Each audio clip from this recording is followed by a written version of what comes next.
Ayos! Ang dali pala ma-approve dito sa Tala. Next, babayaran ko na ang mga kailangan. For today's video, ang sahod natin ay 5,000 pesos. Plus, 1,500 na approved Tala loan. So all in all, 6,500 ang budget natin ngayon. Unang-una, syempre, kuryente. 1,000 pesos. Tubig naman natin ay 400 pesos. Ang budget natin for food, syempre, 3,000 pesos. Syempre, hindi pwedeng mawala ang pamasahe na paglalaanan natin ng 800 pesos. Meron din tayong internet na 999 at renta na 2,500. Pero sa katapusan pa naman ng internet at renta, kaya sa susunod na sahuran na siya.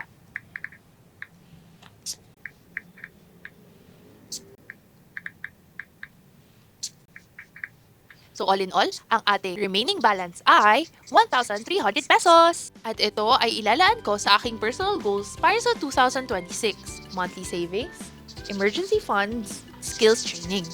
Download Tala now on Google Play Store para may kasangga ka sa laban ng buhay.